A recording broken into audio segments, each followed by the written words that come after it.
Categorizing refunds in QuickBooks Online is essential for accurate financial reporting and bookkeeping.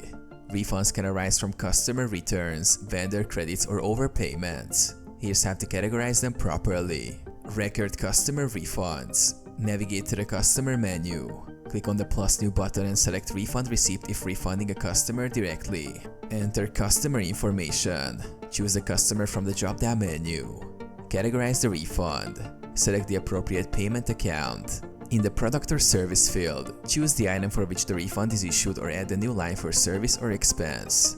Enter the refund amount and add a description if needed. Save the refund receipt. Record vendor refunds. Navigate to the vendors menu. Click on the plus new button and select vendor credit. Choose the vendor. Select the vendor from whom you received the refund. Categorize the refund.